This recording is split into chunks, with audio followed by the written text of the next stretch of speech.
来关心台湾海峡的新闻，第昨中国海警船以暗船的方式扰乱金门海域。今日早起，海巡署金马坪分署又搁伫这个第12巡防区，搁侦测到中国海警船出现伫金门的海域，所以呢调动巡防艇力量呢，赶紧去做应对。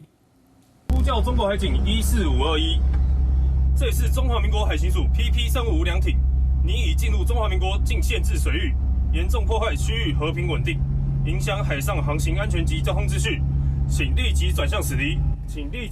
这个时间发生伫今日早起8点45分，中国海警船总共4台，一起采取甲昨同款的模式，两台一组，分别为金门的东边甲西边的水域呢，驶入咱这边的水域，咱拢透过中文甲英文无线电的放送，强势要求这个海警船来赶紧离开。啊，对方嘛差不多伫11点左右驶出金门的限制水域。